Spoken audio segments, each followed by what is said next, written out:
হ্যাপির প্রশ্নে প্রত্যাশা থতমত খায়। জোরতা নিয়ে বলল, হ্যাঁ চিনি মানে, ওইয়ে বলেছিলাম না, আপুর দেবর এসপি, উনিই সে।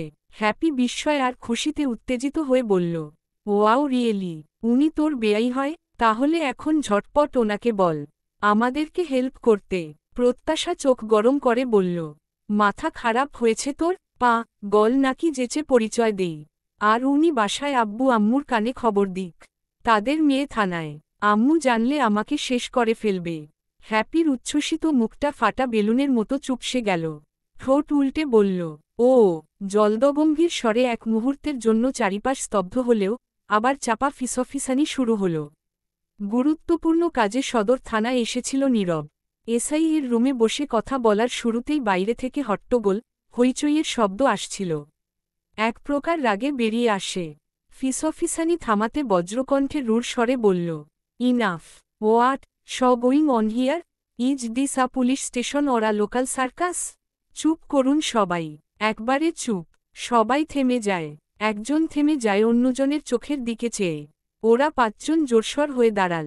এর মধ্যে কোয়েলের বাবা একটু সাহস নিয়ে এগিয়ে এসে শুরু করলেন অভিযোগের পর্ব।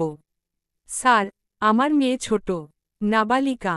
এইসব বখাটে ছেলে আর তার বন্ধুরা ফুসলিয়ে কিডন্যাপ করে কাজী অফিসে নিয়ে গিয়ে বিয়ে দেওয়ার চেষ্টা করেছে। আমি না গেলে তো কাজী হয়ে যেত।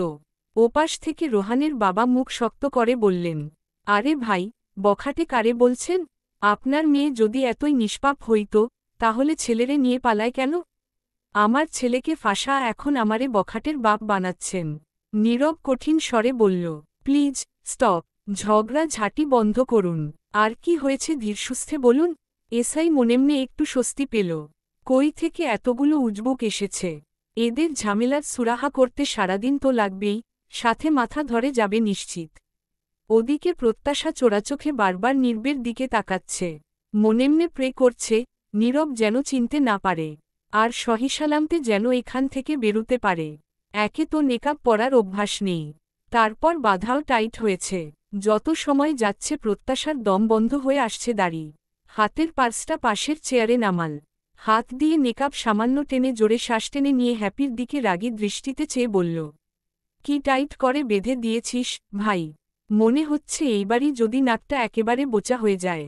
আমার কোনো মতো চলনসই নাকটা এবারে চাইনিজদের মতো বোচা হয়ে যাবে দেখছি। কোয়েলের বাবা আবার শুরু করলেন তার অভিযোগ। এসআই মেয়ের বয়ান নিতে কোয়েলকে ডাকল। কোয়েল প্রত্যাশাকে বলল ওর সাথে কাছাকাছি থাকতে, ভুল বললে শুধরে দিতে। প্রত্যাশা তো গ্যারাকলে পড়ল। নীরবের থেকে 10 হাত দূরত্বে থেকেই ওর হার্টবিট অস্থিরতায় বেড়ে গিয়েছে। কাছে গেলে কি হবে আল্লাহ মালুম। কোয়েল এই মিনমিনে স্বরে সবটা বলল, বন্ধুরা কেউ জোর করেনি। বাবা বিয়ে ঠিক করেছিল, রোহানকে পছন্দ করে, তাই নিজ ইচ্ছেতেই বিয়ে করার সিদ্ধান্ত নেয় বলে। আসল বয়স 18+। বার্থ সার্টিফিকেটে কম দেওয়া। মেয়ের সাহস দেখে কোয়েলের বাবা বিস্মিত। ভাবেননি মেয়ে তার উপর দিয়ে কথা বলবে। থমথমে হয়ে যায় ভদ্রলোকের মুখ। ভদ্রলোককে উদ্দেশ্য করে নীরব গম্ভীর স্বরে বলল, নিজেই মেয়ের বিয়ে দিতে চাচ্ছিলেন, আবার বলছেন নাবালিকা। আর সার্টিফিকেটে বয়স কমিয়ে দেওয়া এটাও তো ঠিক নয়। কোয়েলের বাবা কেসে উঠে বললেন, মানে ওইটা তো তখনকার একটা পরিস্থিতি ছিল।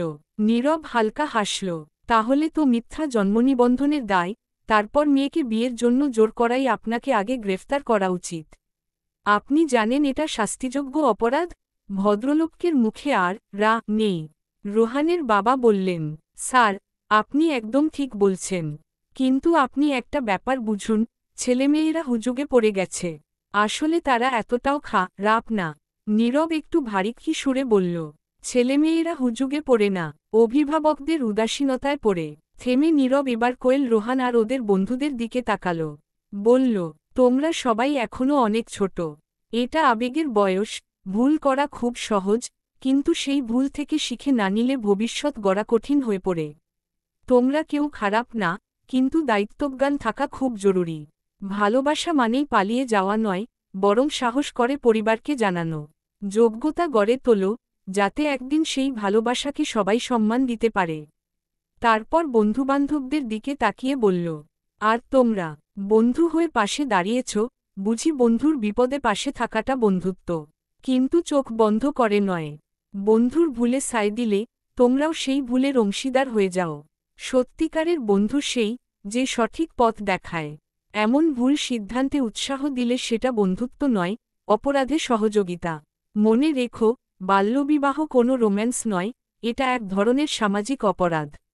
বন্ধুকে সাপোর্ট দাও, কিন্তু সঠিক পথে। প্রত্যাশা আড়ালে মুখ বাঁকাল, আসছে উপদেশ দিতে। আরে এ নিজে বাল্যবিবাহের রোল মডেল হয়ে বসে আছে। আবার বলে বাল্যবিবাহ হু কালো বোরখা পরিহিত মেয়েটার দিকে নজর পড়তেই নির্বের কপালে ভাঁজ পড়ল। গাঢ় চোখ দুটো ধীরে ধীরে পুঙ্খানুপুঙ্খভাবে স্ক্যান করে বোরখায় মোড়ানো মেয়েটিকে। মেয়েটার বারবার আর চোখে তাকানো, একবার মুখ ঘুরিয়ে নেওয়া, আবার কিছুটা তাকিয়ে দেখা, সব মিলিয়ে এক অদ্ভুত অস্থিরতা, যা বুদ্ধিদীপ্ত নীরবকে ভাবাচ্ছে। সবশেষে দুই পক্ষের উদ্দেশ্যে হালকা গলা খাকারি দিয়ে নীরব বলল, দেখুন, আমার মনে হয় এটা কোর্ট কাচারির বিষয় নয়। তাতে সবার সম্মানই ক্ষতিগ্রস্ত হবে। বরং দুই পরিবার মিলে বসুন, শান্তভাবে কথা বলুন, ছেলেমেয়ের কথা শুনুন, তাদের পছন্দটা বোঝার চেষ্টা করুন।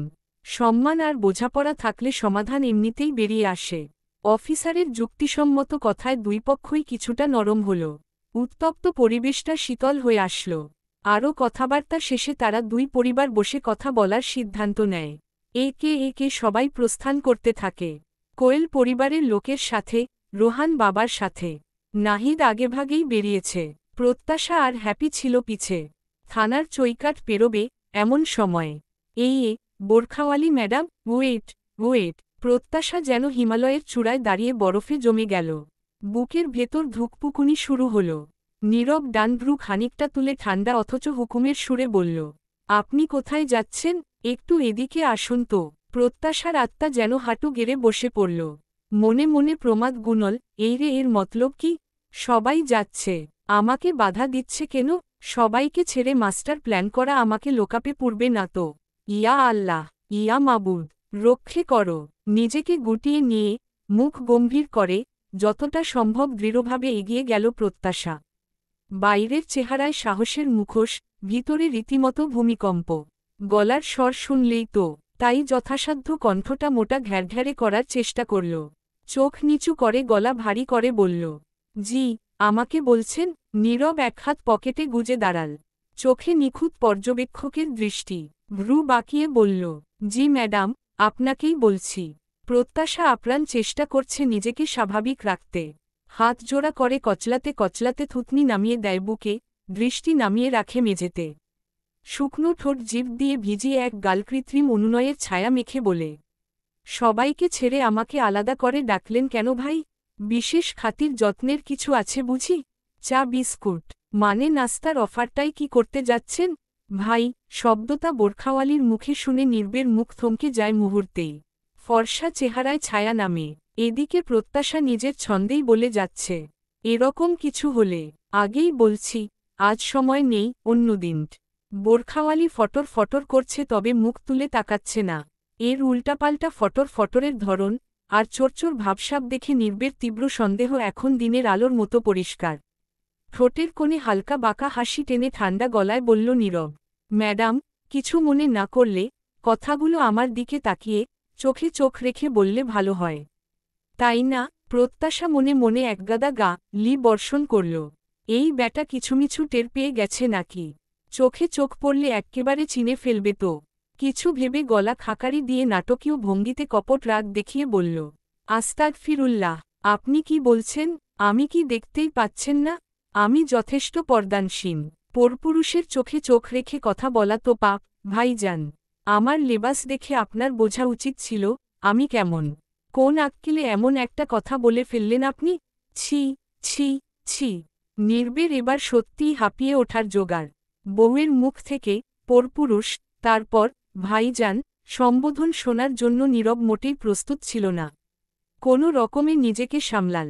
একে এখানে বেশিক্ষণ রাখলে মান সম্মানের ফালুদা করে দিবে। তাই নীরব আর রিস্ক নিল না। তড়িঘড়ি করে ইশারায় টেবিলের দিকে দেখিয়ে বলল, ওটা বোধ হয় আপনার। ফেলে যাচ্ছিলেন। চেয়ারের উপর রাখা পার্সটা সত্যিই ভুলে গিয়েছিল প্রত্যাশা। তাড়াতাড়ি হাতে তুলে নিল সেটা। এরপর দরজার দিকে এগিয়ে যেতে যেতে হঠাৎ পিছনে ফিরে একবার তাকাল। জনের চোখে চোখ। নীরব শান্ত দৃষ্টিতে তাকিয়ে কপালের মাঝখানে একরেখা ভ্রুকুটি। সেই দৃষ্টির মধ্যেও অদ্ভুত এক স্থিরতা। প্রত্যাশার মাথায় দুষ্টুমির চাপল। হঠাৎ ডান চোখটা টিপমে রে একটা দুষ্টু হাসি ঠোঁটে ঝুলিয়ে হাওয়ায় মিলিয়ে গেল। নীরব কিছু মুহূর্ত স্থিরভাবে তাকিয়ে রইল সেই দিকে। তারপর নিজের অজান্তেই ঠোঁটের কোণে ফুটে উঠল এক অনামা হাসি। দুপুর থেকেই আকাশে মেঘের আনাগোনা চলছে। ঘড়ির কাঁটা 4টার ঘর ছুঁই ছুঁই। বাসায় ফিরে 1.5-2 ঘণ্টা বিছানায় গড়াগড়ি করে ফোনে রিলস দেখে পার করে প্রত্যাশা। আম্মু এসে গালে তুলে খাইয়ে দিয়ে গিয়েছে। আর কতবার করে বলেছে তাড়াতাড়ি গোসল করতে। ফোন হাতে নিলে কোন দিক দিয়ে সময় যায় বোঝাই যায় না। মাত্র শাওয়ার নিয়ে বেরোল প্রত্যাশা। বাইরের আকাশ ঘন হয়ে আসছে। দমকা হাওয়ায় জানালার পর্দা বারবার উঠছে। তার ছায়া ঘরের মেঝেও লেপ্টে পড়ে কেমন এক রহস্যময় ছায়া সৃষ্টি করেছে। প্রত্যাশা তোয়ালে দিয়ে চুল মুছতে মুছতে আয়নার সামনে দাঁড়ায়। গুনগুন করে গান ধরেছিল হালকা গলায়। দিল গালতি কার বেটা হে গালতি কার বেটা হে দিল বল হাম underscore underscore underscore underscore underscore. হঠাৎই গলার স্বর থেমে গেল। আয়নায় চোখ পড়তেই বুকটা ধক করে উঠল। আয়নায় স্পষ্ট দেখা যাচ্ছে সোফায় বসে আছেন তিনি। পায়ের উপর পা তুলে 2 হাত বুকের ওপর ভাঁজ করে বসা, চোখে সেই চিরচেনা স্থির দৃষ্টি। আয়নায় চোখাচোখি হল। প্রত্যাশা তড়িৎ ঘুরে দাঁড়িয়ে বুকে থুতু ছিটিয়ে বলল, আপনি? নির্বের দৃষ্টি প্রত্যাশার দিকে ছোট করে বলল, হুম। প্রত্যাশার বিস্ময়ের ঘোর কাটেনি। বলা নেই, কওয়া নেই। এই লোক হুট করে এখানে। ওর কাছে এখনও মনে হচ্ছে চোখের ভ্রম। প্রত্যাশার বিস্ময় কাটাতে নীরব ঠোঁটের কোণে মুচকি হাসি নিয়ে ধীর পায়ে এগিয়ে এল সামনে। প্রত্যাশা এখনও ঠাই ওভাবে দাঁড়িয়ে। নীরব কাছাকাছি আসতেই ওর হুঁশ ফিরল। আচমকা বুকটা কেঁপে উঠল। এক হাতে চুলগুলো ব্যাকব্রাশ করে ভাব নিয়ে বলল নীরব, হুম ম্যাডাম, আমি। কেন এখনও বিশ্বাস হচ্ছে না? প্রত্যাশা কথা হারিয়ে ফেলে। এর মধ্যে আচমকা আরেক ধাপ এগিয়ে আসে নীরব। ওর এত কাছে যে প্রত্যাশার নিঃশ্বাস এবার গলায় আটকে এল। নির্বের দৃষ্টিটা হঠাৎ অন্যরকম ঠেকল। নীরব আয়নার দিকে পলকহীন তাকিয়ে। কয়েক মুহূর্ত পর নির্বের ডান হাতটা প্রত্যাশার পিঠ স্পর্শ করল। প্রত্যাশার শরীর শিরশির করে উঠল। প্রত্যাশা কিছু বুঝে উঠার আগেই নীরব ধীরে এক হাতে ওর টপসের জিপার তুলে দিল। প্রত্যাশা চোখ বন্ধ করে ফেলল, নিঃশ্বাস বন্ধ। জিপারের ঝুপ শব্দে বুকের ভিতরটা ছটফট করল। বুকটা রীতিমতো দুরুদুরু কাঁপছে। কাঁপা কাঁপা গলায় বলল, আপনি কখন এলেন? হঠাৎ নির্বের দৃষ্টি সদ্য শাওয়ার নেওয়া স্নিগ্ধ সতেজ মুখটায়। সেদিকে নিষ্পলক চেয়েই নীরব মৃদুস্বরে বলল, এই তো কিছুক্ষণ আগে। বাইরে ঝুমঝুম করে বৃষ্টি পড়ছে। প্রতিটি ফোঁটার শব্দ যেন এক একটি সুরের রাগিনী। জানালার পর্দা দুলে উঠছে হাওয়ার ছোঁয়ায়, আর সেই ঠান্ডা বাতাস দুজনকে বারবার ছুঁয়ে দিচ্ছে নিঃশব্দে। ঘন মেঘে শহরের আকাশ এমনভাবে ঢেকে গেছে যেন আগেভাগেই রাত নেমে এসেছে আজ। ঘরের কৃত্রিম সাদা আলোয় প্রত্যাশাকে অপার্থিব সুন্দর লাগছে। চুলের ভেজা ছায়া, চোখের গভীরতা আর মুখের কোমল আলো, সব মিলিয়ে এক মোহনীয় উপস্থিতি। নীরব চোখ ফেরাতে পারছে না। ওহ! তীরতিরিয়ে কাপা ঠোঁট জোড়া নেড়ে এক শব্দ উচ্চারণ করে প্রত্যাশা। প্রত্যাশা কি বুঝতে পারছে? ওর এই কম্পিত ঠোঁটজোড়া সামনের মানুষটার বুকে ঝড় তুলেছে। তাকে সম্মোহিত করছে, এলোমেলো করে তুলছে। নীরব হঠাৎ কিছু মনে পড়ার ভঙ্গি করে বলে উঠল, তখন কি বলছিলে যেন? আমি পরপুরুষ? আমার চোখের দিকে তাকানো পাপ? তা এখন সেই তো আমার সামনে দাঁড়িয়ে আছো। থেমে আচমকা এক হাতে প্রত্যাশার কোমর জড়িয়ে কাছে আনে। প্রত্যাশা স্তব্ধ হয়ে যায়। বুকের কম্পন লাগামহীন। নীরব ভ্রু উঁচিয়ে বলে, তাও একদম কাছাকাছি। এখন বলো। প্রত্যাশা লজ্জায় মুখ নামিয়ে ফেলল। মিহি স্বরে বলল, আমি তো মজা করেই বলেছিলাম।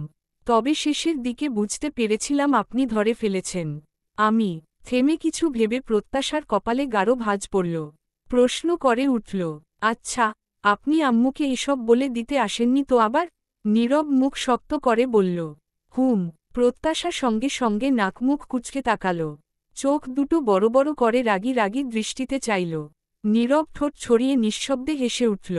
বুকের পাশে একটা হাত রেখে অ্যাক্টিং করে বলল, উফ, এভাবে তাকিও না তো। নির্বের কণ্ঠে কিছু একটা ছিল। প্রত্যাশা চোখ নামিয়ে ফেলল। কেমন অস্বস্তি শুরু হল। নীরব নরম কোমল সুরে ডাকল, প্রত্যাশা। হুম। প্রত্যাশা দৃষ্টি নুইয়ে রেখেই উত্তর দেয়। নীরব প্রগাঢ় স্বরে বলল, এখন যদি আমি কোনো গালতি করি, তুমি কি রাগ করবে? প্রত্যাশা মুখ তুলে নির্বোধের মতন শুধু ফ্যালফ্যাল করে তাকিয়ে রইল। কিছু বলার আগেই নীরব মুখটা এগিয়ে আনল ধীরে ধীরে। নির্বের গাল ছুঁয়ে গেল প্রত্যাশার নরম তুলতুলে গালে। নির্বের খোঁচা খোঁচা দাড়ি গালে লাগতেই প্রত্যাশার শরীরে বিদ্যুৎ স্পৃষ্ট হল যেন। শিরশিরে এক অনুভূতি ছড়িয়ে গেল গালগলা পেরিয়ে সারা শরীরে। শরীরের রন্ধ্রে রন্ধ্রে অদ্ভুত শিহরণ বয়ে যায়। নির্বের নিঃশ্বাস ঘন হয়। গরম নিঃশ্বাস প্রত্যাশার গলায় আছড়ে পড়ছে। শ্যাম্পু করা চুলের ঘ্রাণ আফিমের মতো মাদ কতার সৃষ্টি করেছে। প্রত্যাশার গা থেকে মিষ্টি গন্ধ আসছে। নীরব আবেশে চোখ বুজে নেয়। কোমরের পেঁচিয়ে রাখা হাতটা আরেকটু দৃঢ় হল। প্রত্যাশা শক্ত হাতে জামা মুঠো করে ধরে। গালে নির্বের দাড়ি লাগছে ওর কেমন কেমন লাগছে। প্রত্যাশা হঠাৎ ব্যাঙের মতো নড়ে উঠল। বিরক্ত কণ্ঠে বলল, উফ, ছাড়ুন তো, সুরসুরি লাগছে, ছাড়ুন না, আপনার দাড়ি খুব জ্বালাচ্ছে, কেমন খোঁচা খোঁচা বিঁধছে। অনুভূতিতে টালমাটাল নীরব থমকে যায়। এমন মুহূর্তে, এটা নাকি বউয়ের কথা, ইমম্যাচিউর মেয়ে বিয়ে করলে যা হয় আর কি। এই ভেবে নীরব দীর্ঘশ্বাস ফেলে সোজা হয়ে দাঁড়াল। নীরব গম্ভীর মুখে বলল, এই মুহূর্তে এমন ডায়লগও সত্যিই তোমার দ্বারাই পসিবেল। প্রত্যাশা খিলখিলিয়ে হেসে উঠে বলল, এই মিষ্টি কিলবিল টাইপ সুরসুরি কোথা থেকে আসে আপনার দাড়িতে? এই বলে এক হাত রাখল নির্বের গালে। নীরব সেই হাতের দিকে একপল তাকালো তো আবার প্রত্যাশার মুখের দিকে। রোমান্টিক মুডের 12টা বাজিয়ে দিয়েছে এই মেয়ে। পিচ্ছি বউ নিয়ে ভবিষ্যতে মহা ঝামেলা আছে, তা ঢের অনুমান করল নীরব। এর মধ্যেই হঠাৎ ফোনে অফিসিয়াল কল আসায় নীরব দ্রুত বেরিয়ে যায়। একটা প্রোগ্রাম শেষে এদিক দিয়ে বাসায় ফিরছিল নীরব। হঠাৎ কিছু মনে করে থামে। এমনিতেই সবাই বলে বউয়ের খোঁজখবর নেয় না, তাই ভাবল একবার দেখা করে যাওয়া যাক। অধরা লাঞ্চের কথা বলতেই নীরব বলে, একটা প্রোগ্রাম ছিল, ওখানে লাঞ্চের ব্যবস্থা ছিল, মাত্র খেয়ে এসেছে। অধরা আর জোর না করে বলেন, প্রত্যাশা রুমেই আছো, ভেতরে যাও বাবা। শাশুড়ি মা স্পেস দিতেই প্রত্যাশার রুমে আসে নীরব। রুমে পা রাখতেই ওয়াশরুম থেকে পানির শব্দ আসে। সোফায় অপেক্ষারত ছিল নীরব। সদ্য শাওয়ার নেওয়া, কিছুটা খোলামেলা প্রত্যাশাকে দেখে নীরব যেন একটা ঘোরের মধ্যে চলে যায়। সেই ঘোর তার ইমম্যাচিউর বউয়ের ইমম্যাচিউরটিতে কেটে যায়। তারপর তো ফোন আসতেই বিদায় নিতে হল। 2-3 দিন পর, সময়টা সন্ধ্যার পরপর, দুই পাশে আব্বু আম্মু মাঝে গোমরা মুখ করে প্রত্যাশা বসে। আব্বু আম্মুর চোখে মুখে উদ্বেগ আর চিন্তার ছাপ স্পষ্ট। প্রত্যাশার অবশ্য কোনো চিন্তা হচ্ছে না, শুধু মাঝে মাঝে ব্যথায় চোখমুখ কুচকে উহ করছে। পাসলিপকে টে ওয়াশরুমে পড়ে হাতটা বাড়ি লেগেছিল দেওয়ালে। কনুই থেকে কবজি পর্যন্ত চিনচিনে ব্যথা করছে। একপাশে তো ফুলে তো জমাট বেঁধে কালো হয়ে গিয়েছে। বিকেল থেকে ব্যথা বাড়ায় শফিক সাহেব জোর করে ডাক্তার দেখাতে নিয়ে এলেন। শফিক সাহেব স্ত্রীকে জিজ্ঞেস করলেন, ও বাড়িতে বলেছ? নীরবকে? অধরা কর্কশ গলায় বলল, এত বড় মেয়ে ধারাম করে ওয়াশরুমে পড়ে হাত ভেঙেছে, এটা শ্বশুর বাড়িতে দেবার মতো খবর? শুনলে উল্টো কথা হবে। এত বড় মেয়ে কিভাবে চলাচল করে? শফিক সাহেব মুখটা কাচুমাচু করে সোজা হয়ে বসলেন।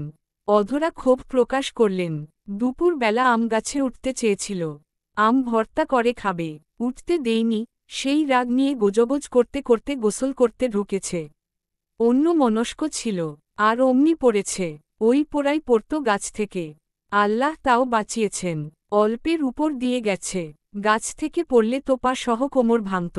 মায়েদের খালি বাড়তি কথা, কিছু হলেই এটার না ওটার দোষ, জ্বর আসলেও ফোনের দোষ, সব কিছুতেই খালি দোষ আর দোষ। প্রত্যাশা কাদো কাদো মুখ করে বলল, আম্মু থামবে। বেশ কয়েকজন রোগীর পর ওদের সিরিয়াল আসল। দরজার পাশে বর্ষর নেমপ্লেট, ডক্টর প্রীতম হাসান সার্থক মেডিসিন বিশেষজ্ঞ। নিচে আরও ডিগ্রি লেখা আছে। প্রত্যাশা অত কিছু দেখল না, শুধু নামটা পড়ল। মনে হলো এই নামটা আগে কোথাও দেখেছে, তবে মনে করতে ব্যর্থ হল। এর মধ্যে শফিক সাহেব কাচের দরজা টেনে ইশারায় মেয়েকে আগে ঢুকতে বলল। ভেতরে পা রাখতেই প্রত্যাশার ভ্রু কুঁচকে যায়। চেম্বারের ভেতরটা ঠান্ডা আর ধবধবে পরিষ্কার। বাতাসে মৃদু এয়ার ফ্রেশনারের গন্ধ। ডেস্কের ওপরে ডাক্তারদের চেনা জিনিসগুলো সাজানো, digital blood pressure machine, thermometer, glucometer, একটা ছোট প্লাস্টিকের ট্রেতে কয়েকটা স্যাম্পল ইনজেকশন, স্যানিটাইজার, টিস্যু আর প্রেসক্রিপশন প্যাড। চেয়ারে বসে থাকা ডাক্তারটির কালো শার্টের উপরে সাদা এপ্রন পরা, গলায় স্টেথোস্কোপ ঝুলছে। ডান হাতে ফোন, ভ্রু কুঁচকে কথা বলছিল কারো সঙ্গে। কাচের দরজার ধাতব শব্দে একটু বিরক্ত মুখে তাকাল। আর ঠিক তখনই প্রত্যাশা ভেতরে পা রাখতেই ওর চোখ পড়ল লোকটার মুখে। সার্থক থমকে গেল। সেই চেনা মুখ, সেই চোখ, সেই ভ্রু। সময় যেন এক মুহূর্তে আটকে গেল। ফোনটা কানে থাকলেও কথাগুলো হাওয়ায় মিলিয়ে যায়। চোখ সরাতে পারল না, নিঃশব্দে তাকিয়ে রইল শুধু। প্রত্যাশা মনেমনে ভাবল, বাবা গো, এ তো দেখছি সেদিনের স্কুটিতে কামা রাব জাত ডাক্তারটা। সিরিয়াল ডাকা স্টাফ ছেলেটা বলে উঠল। পেশেন্টের সাথে একজন যেতে পারবেন, শুধু একজন। শফিক সাহেব মাথা নেড়ে অধরার দিকে ইশারা করলেন। অধরা মুখ শক্ত করে এগিয়ে এল। সার্থক সম্বিত ফিরে পেতেই ফোন রেখে মৃদু গলা খাকারি দিয়ে আন্তরিকতার সহিত বলল, আসুন ভেতরে, প্লিজ টেক সিট। কে পেশেন্ট? এটা ভাবতে ভাবতে সার্থক প্রেসক্রিপশন প্যাড টেনে নিল। কলমটা হাতে নিয়ে প্যাডে কলম চালু করতে করতে বলল, পেশেন্টর নাম ইয়ানুর প্রত্যাশা। সার্থক এক সেকেন্ডের জন্য চোখ তুলে প্রত্যাশার দিকে চাইল। পরপর নজর নামিয়ে জিজ্ঞেস করল, বয়স? 17 বছর 9 মাস সামথিং। অধরা বিরক্ত চোখে মেয়ের দিকে তাকাল। সরাসরি 18 বললেই হতো, ও পারলে বার, তারিখ, সময়ও যেন বলে ফেলে। সার্থক কলম নামিয়ে হাত দুটো এক করে টেবিলের উপর রাখল। প্রত্যাশার দিকে তাকিয়ে বেশ ঠান্ডা স্বরে জিজ্ঞেস করল, কি সমস্যা? এবারে প্রত্যাশা মায়ের মুখের দিকে চাইল। চোখের ভাষা বলছে, আম্মু তুমি বলো। অধরা সবটা বলল। সার্থক প্যাডে কিছু নোট নিল। তারপর আলতো গলায় বলল, এই পাশে এসে বসুন, হাতটা দেখি। মুখে স্পষ্ট অস্বস্তি আর বিরক্তি নিয়ে উঠে পাশে রাখা চেয়ারে বসল প্রত্যাশা। সার্থক আলতো করে প্রত্যাশার কনুইয়ের কাছে মৃদু চাপ দিল। এটা ওর পেশা, দায়িত্ব, তবুও এই প্রথম ওর হাতটা কেমন কাঁপল। অজান্তেই হৃদস্পন্দন একটু যেন তীব্র হল। কোথাও একটা অস্থিরতার সৃষ্টি হল। সার্থক জোরাল শ্বাস ফেলে নিজের কাজে মনোযোগ দেওয়ার চেষ্টা করল। হাতটা একটু ঘোরাতেই প্রত্যাশা মুখ কুঁচকে বলল, উফ, ব্যথা করছে। সার্থকের দৃষ্টি আটকে গেল সেই কষ্টে বাঁকা মুখটায়। এই সেই মুখ, যেটা ভুলে যেতে চাইছিল এই কদিন। এই সেই চোখ, যেটা রাতে ঘুমের ভেতরেও ছায়া ফেলে।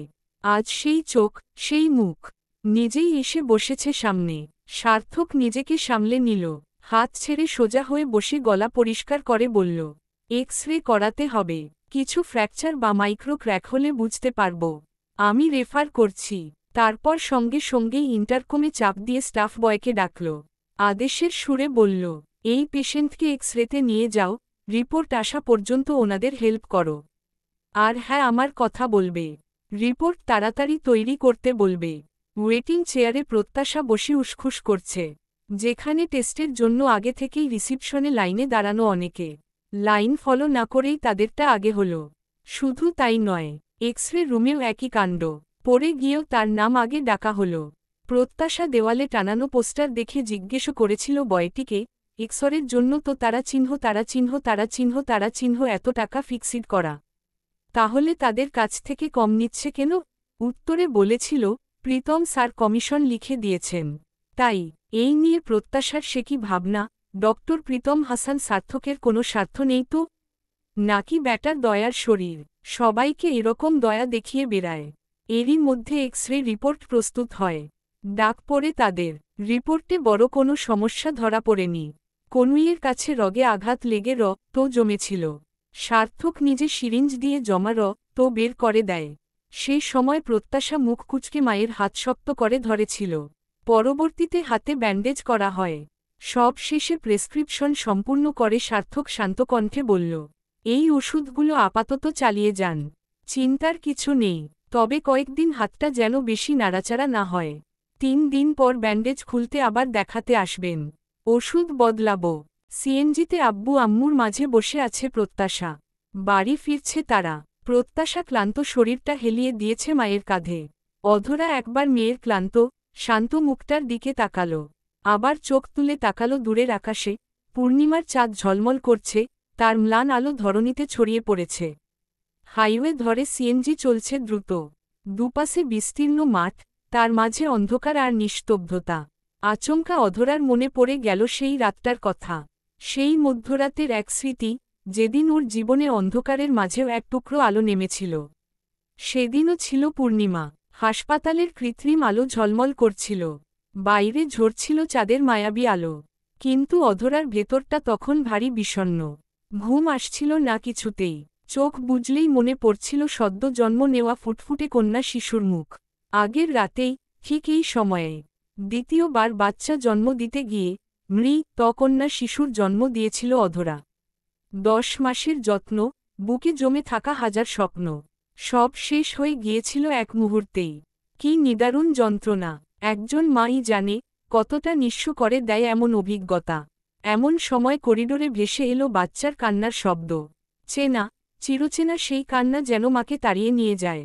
অধরা দ্রুত বেরিয়ে এলো কেবিন থেকে। যতই এগোয়, ততই কান্নার তীব্রতা বাড়ে। এক নার্সের কোলে ছোট্ট এক নবজাতক, কাপড়ে মোড়ানো, মুখখানা লাল হয়ে আছে কাঁদতে কাঁদতে। নার্সের মুখে বিরক্তির ছাপ, জোরে জোরে বাচ্চাটিকে দোলাচ্ছে। পাশে আরেকজন নার্স ক্ষুব্ধ কণ্ঠে বলল, কোথা থেকে যে আসে এরা, যত সব ঝামেলা। নার্সের রাগে ভরা মুখ আর কথায় ভেসে উঠছিল সমাজের নির্মম বাস্তবতা। অধরা এগিয়ে এসে জানতে চাইল, কাঁদছে কেন? নার্স সোজাসুজি বলল, কার না কার পাপ, জন্ম দিয়ে ফেলে গেছে, ক্ষুধা লেগেছে, তাই কাঁদছে। এখন একে কে দুধ কিনে এনে খাওয়াবে, যত সব। অধরা ঠিকঠাক বুঝতে না পেরে ফের জিজ্ঞেস করতেই নার্সটা নাকমুখ সিটকে বলল, পেপারে পড়েন না, কখনো হোস্টেলের পাশের ডাস্টবিনে, কখনো হাসপাতালের করিডোরে বাচ্চাদের ফেলে যায়। এই মেয়েটাও তেমনই। সন্ধ্যাবেলায় এক গর্ভবতী এল। সরকারি হাসপাতাল তো, কে কতটা খোঁজ রাখে? জন্ম দিয়ে মা উধাও, পাপের ফল ফেলে গেল এখানে। বাচ্চাটির কান্নায় অধরার মন গলে যায়। এমন নিষ্পাপ মুখ, এমন ক্ষুধার্ত আর্তনাদ, মনটা টনটন করে উঠল। ব্লাউজ চুপচুপে হয়েছিল তখনও, বুকের দুধে ভিজে। নিয়তিই যেন ওকে তৈরি রেখেছিল। অধরা বাচ্চাটিকে কোলে তুলে নিল, বুকের সঙ্গে চেপে ধরল। এক সময় মুখটা ধরে ফিড করাতে শুরু করল। কান্না থেমে গেল সেকেন্ডেই। তৃষ্ণার্ত শিশুটি দুধ পান করতে লাগল। একসময় ধীরে ধীরে চোখ বুজে এলো বাচ্চাটির। অধরা বাচ্চাটির তুলতুলে হাত ধরতেই, বাচ্চাটি শক্ত করে ওর আঙুল আঁকড়ে ধরল। সাদা গায়ের রং, টকটকে লাল ঠোঁট, আর মিষ্টি সেই মুখখানা হৃদয়ে গেঁথে যাওয়ার মতো। শোনা যায়, নবজাতকের গায়ের রং বদলাতে থাকে সময়ের সাথে। শিশুটিও ধীরে ধীরে রং বদলাতে শুরু করে। ফর্সা রংটি গিয়ে গায়ে ধরা দেয় উজ্জ্বল শ্যামবর্ণের ছায়া। দুদিন পর, ঘড়ির কাঁটা সকাল 7টার ঘরে। নীরব ফ্রেশ হয়ে তোয়ালে দিয়ে হাত মুখ মুছতে ব্যস্ত। তন্মধ্যে দরজার দোরগোড়ায় দাঁড়িয়ে নীহারিকা হালকা কেশে বললেন, নীরব, বাবা। হ্যাঁ, মা, ভেতরে আসো। মায়ের হাতে কফির মগ দেখে নীরব সাথে সাথে বলে উঠল, মা, তুমি কষ্ট করে কফি আনতে গেলে কেন? পরীকে দিয়ে পাঠিয়ে দিলেই হতো। নীহারিকা উত্তর দিলেন না। বেড টেবিলের উপর মগটা নামিয়ে বিছানার দিকে এগোলেন। কাঁথাটা হাতে তুলে ভাঁজ করতে করতে গম্ভীর মুখে জিজ্ঞেস করলেন, তার হাতের কি অবস্থা এখন? ব্যথা আছে নাকি কমেছে? নীরব মৃদু হাসল। কফির মগ হাতে নিতে নিতে বলল, কমেছে, ওষুধ খাচ্ছে, ব্যথা নেই এখন। যাক, আলহামদুলিল্লাহ। পরশু রাতে নীরব ফোন দেওয়ার পর, প্রত্যাশা হসপিটাল থেকে বাসায় ফিরছি বলতেই, নীরব উদ্বিগ্ন হয়ে জিজ্ঞেস করে, কি হয়েছে? প্রত্যাশা সবটা বলতেই, নীরবকে না জানানোর জন্য অল্প স্বল্প রাগ করে। তারপর কিছু উপদেশ বাণী দিয়ে ফোন রাখে। ফোনে অবশ্য জিজ্ঞেস করেছিল, কোন হসপিটাল, কোন ডক্টর? প্রত্যাশা ঘুমোঘুম চোখে হামি দিয়ে বলেছিল, ডক্টর প্রীতম, মেডিসিন বিশেষজ্ঞ। সার্থকের নিক নামেই ও অভ্যস্ত থাকায়, নীরব অতটা বুঝতে পারে না। আর একই নামে এই শহরে কত কত ডাক্তার। পরের দিন সকাল সকাল অফিস যাওয়ার আগেই প্রত্যাশাকে দেখতে যায় নীরব। বলে আসে, ব্যান্ডেজ খোলার দিন, ও নিজে নিয়ে যাবে প্রত্যাশাকে। নীরব সোফায় বসে কফির মগে চুমুক দিচ্ছিল। নীহারিকা সামনে দাঁড়ালেন। নীরব বলল, কিছু বলবে মা? নীহারিকা ছেলের পাশে বসলেন। বললেন, বলতে তো চাই অনেক কিছুই। বললে তো তোদের কাছে আবার খারাপ মা হয়ে যাব রে বাবা। এমনিতেই একজনের কাছে ভালো মা হতে পারিনি, ওইয়ে তার ভুলগুলো মানিনি। এখনও কারো কোনো ভুলই তোমাকে মানতে হবে না, মা। তুমি নিঃসংকোচে বলো তো, আসলে আমি জানি প্রত্যাশা ছোট। তারপর দেখ এতটাও ছোট নয়। ও যেভাবে চলাচল করে আমার মোটেই পছন্দ নয়। বেআই সাহেবকে সেদিন বলতে চেয়েছিলাম, তবে মেহমান হয়ে আসছেন, বললে কেমন দেখাতো। তাই বলতে পারিনি। তুই উদাসীন না হয়ে প্রত্যাশার বাচ্চামোগুলোকে সাপোর্ট না করে ওকে বলিস। স্কুটি চালাতে বারণ করিস। একটু ম্যাচিউরিটি নিয়ে যেন চলাচল করে। কিরকম এখনও লাফিয়ে লাফিয়ে বেড়ায়। নীরব মায়ের কথায় হালকা করে হাসল। কফির মগটা একপাশে রেখে মায়ের চোখে চোখ রেখে বলল, মা, প্রত্যাশা একটু চঞ্চল এটা ঠিক। কিন্তু এই বয়সেই তো ওর চঞ্চলতা থাকার কথা। আর জানোই তো, যাকে শুরু থেকে যদি শুধু এই করো না ওটা করো না বলে আটকানো হয়, তাহলে সে নিজের মতো করে ভাবার সুযোগ পায় না, বরং উল্টো রিয়্যাক্ট করে বসে। ওর মধ্যে আমি রাব কিছু দেখি না, মা। সময়ের সাথে সাথে অনেক কিছুই ও নিজে থেকে শিখে নেবে, বুঝে যাবে। আমরা যদি পাশে থেকে ওকে একটু ধৈর্য ধরে গাইড করি, তবেই না ও আমাদের কথা মন থেকে গ্রহণ করবে। নিষেধের চেয়ে বোঝানোটা অনেক বেশি কার্যকর, তাই না মা? নিহারিকা কিছু না বলে মুখটা গোমরা করে রাখলেন। নীরব আলতো হেসে বলল, সময়ের সাথে সাথে একসময় ও ঠিক বুঝদার হবে। টেনশন নিও না মা। নিহারিকা অসন্তোষ প্রকাশ করে বললেন, যা ভালো বুঝিস কর। আমার মনে হলো তাই বললাম। এখন তুইও যদি ওভাবে গাছাড়া ভাবে চলিস, তাহলে আর কিছু বলার নেই আমার। বুঝবি, যেদিন একটা অঘটন ঘটবে, সেদিন মায়ের কথা হারে হারে টের পাবি। ওই একজন পাচ্ছে তো, মা সামনের মাসে তোমাকে এক জায়গায় নিয়ে যাব। তোমাকে অবশ্য কথা দিতে হবে। যেখানেই নিই না কেন তুমি রিয়্যাক্ট করতে পারবে না। কোথায়, আগে বলবি তো? নীরব হেয়ালি করে বলল, সিক্রেট। সন্ধ্যা পেরিয়েছে অনেকক্ষণ আগেই। নীরব ফোন করে প্রত্যাশাকে রেডি হতে বলেছে।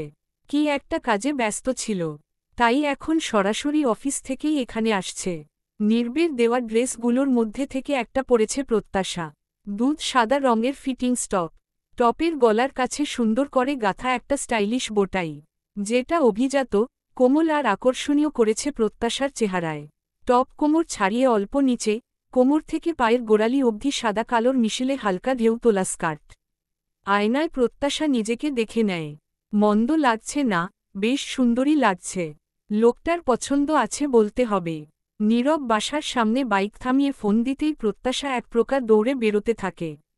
অধরা কিয়ে মেয়ের হাতে মেডিকেল ফাইল তুলে আস্তে ধীরে যেতে বললেন। অধরা দরজার এপাশে দাঁড়িয়ে থাকল। প্রত্যাশা চপল পায়ে এগিয়ে এল। পায়ের শব্দে নীরব তাকাল। রাতের কৃত্রিম সাদা আলোয় সাদা ড্রেসে প্রত্যাশাকে খুব সুন্দর লাগছে। মুখে ঝলমলে হাসি নিয়ে সামনে দাঁড়াল প্রত্যাশা। কাঁধ ঝাঁকিয়ে বলল, রেডি। নীরব চোখের পলক নেড়ে বলল, পরপর মৃদুস্বরে আরও বলল, সরি একটু লেট হয়ে গেল, বুঝি। ব্যাপার না। তারপর স্কার্টের দুই কোণা হাত দিয়ে ধরে, ঠোঁট চওড়া করে হেসে, ভাব নিয়ে প্রত্যাশা জিজ্ঞেস করল, দেখুন তো আপনার পছন্দে কেনা ড্রেস গায়ে আমাকে কেমন লাগছে? নীরব থাম্বসাপ করে দেখিয়ে বলল, অসাম। আপনার পছন্দ খুব সুন্দর। তোমার পছন্দ হয়েছে? খুব খুব। নীরব স্মিত হেসে ইশারা করতেই প্রত্যাশা বাইকের পিছে উঠে বসল।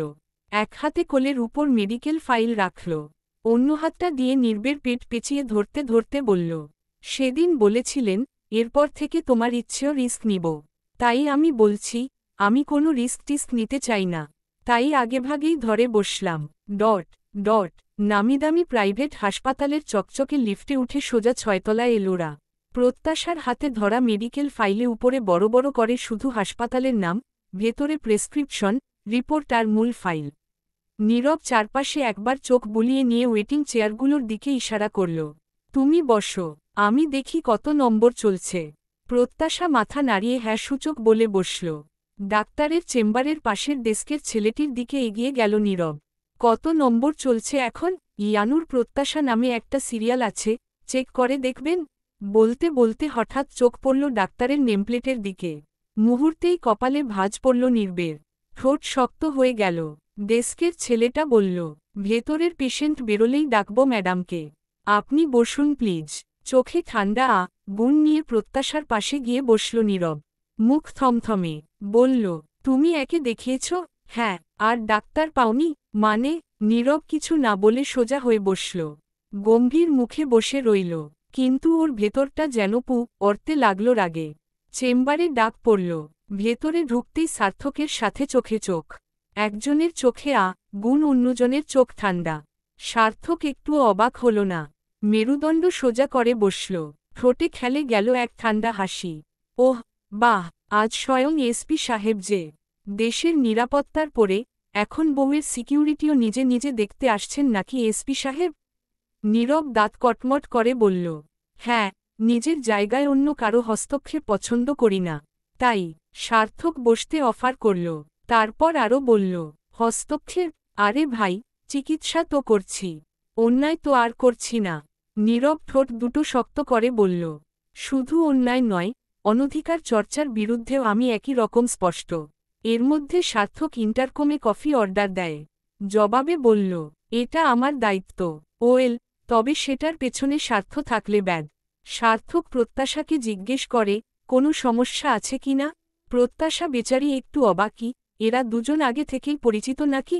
তবে কথাবার্তা এমন দা কুমড়া কেন? প্রত্যাশার হাতটা নিজের এক হাতে ধরে ব্যান্ডেজ খুলতে লাগল সার্থক। নির্বের দম বন্ধ হয়ে আসছিল যেন। ঠোঁট আটসাট করে রেখেছে, দাঁত কিঞ্চিত কটমট করছে। চোখের সামনে এহেন দৃশ্য সহ্য হচ্ছিল না কিছুতেই। হঠাৎ ইচ্ছে হল প্রত্যাশার হাতটা টেনে সরিয়ে নিতে, কিন্তু নিজেকে শক্ত করে ধরে রাখল নীরব। সার্থক পরপর নতুন করে প্রেসক্রিপশন লিখল। এতক্ষণে কফি এসে যায়। সার্থক কফি নিতে বলল। নীরব কোনো কথা না বলে সোজা উঠে দাঁড়াল। তারপর আচমকা এক হাতে প্রত্যাশার হাত নিজের মুঠোয় নিয়ে আরেক হাতে ফাইল তুলে নিল। বলল, নো থ্যাঙ্কস। সার্থক বেল চাপতেই বয় ছুটে এল। সার্থক ভিজিট রাখতে বারণ করল।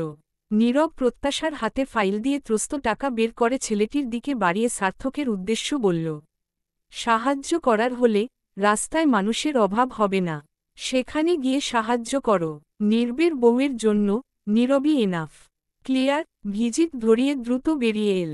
নিচ থেকে ওষুধ কিনে বাইকের কাছে যেতে যেতে রাগের মাথায় প্রত্যাশাকে কয়েকটা কথা শুনিয়ে ফেলে নীরব।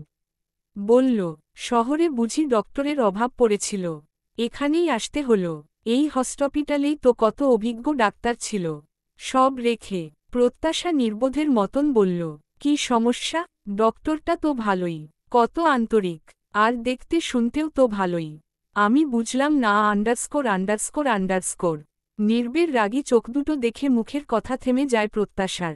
নির্বের রাগের গুণে কেরোসিন তেল ঢেলে দেয় প্রত্যাশার কথাগুলো।